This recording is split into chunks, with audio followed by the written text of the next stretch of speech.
Hyundai Accent. So push start installation with remote start. Version 2 itong kinabit natin. May kasama ng mobile application to. Tapos nag-avail na rin sir ng trunk release tsaka ng alloy case natin. So dito sa app pwede na kayo mag-lock. Yan. Pwede na mag-unlock. Yan. Pwede na rin mag-car finder na for example, nalimutan nyo sa banda nakapark, pindutin nyo lang to. Tutulog-tulog yung kotse. Okay? Then pwede na rin kayo mag-open ng trunk dito. Press send lang, mag-open na yung trunk. Siyempre, pwede na rin kayo mag-start.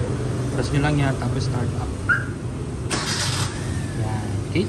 Tapos itong mobile app natin, pwede ito sa iOS or Android devices. So free na to guys ha.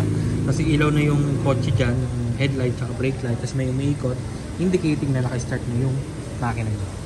Tapos, pasok tayo sa loob. Pakita ko si push start button. Kinabit natin. Yan. Ito yung push start button na kinabit natin. Kulay red yung illumination niya.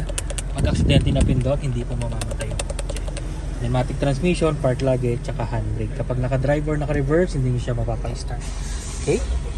Yan. Kasi ito yung button natin. Pag nakapatay yung kulay black yan. Okay? Kasi ito yung key fob na kasama. Dalawang piraso. Yan. Alloy case nag-avail na rin sir. Yun din. Kasi ito yung walang alloy case na kasama. So yun na yun. Okay? Yan. Pagpapatayin nyo, pwede sa app. Pindutin nyo rito. Stop. Lagay nyo yung password to confirm. Yan. Pag nalagay nyo na, enter nyo lang. Patay na yung makina. Okay? Or sa button nyo na lang patayin para mas madali. So, ito yung button natin kapag nakapatay siya. Pag nag-start na, kulay red na siya. Okay?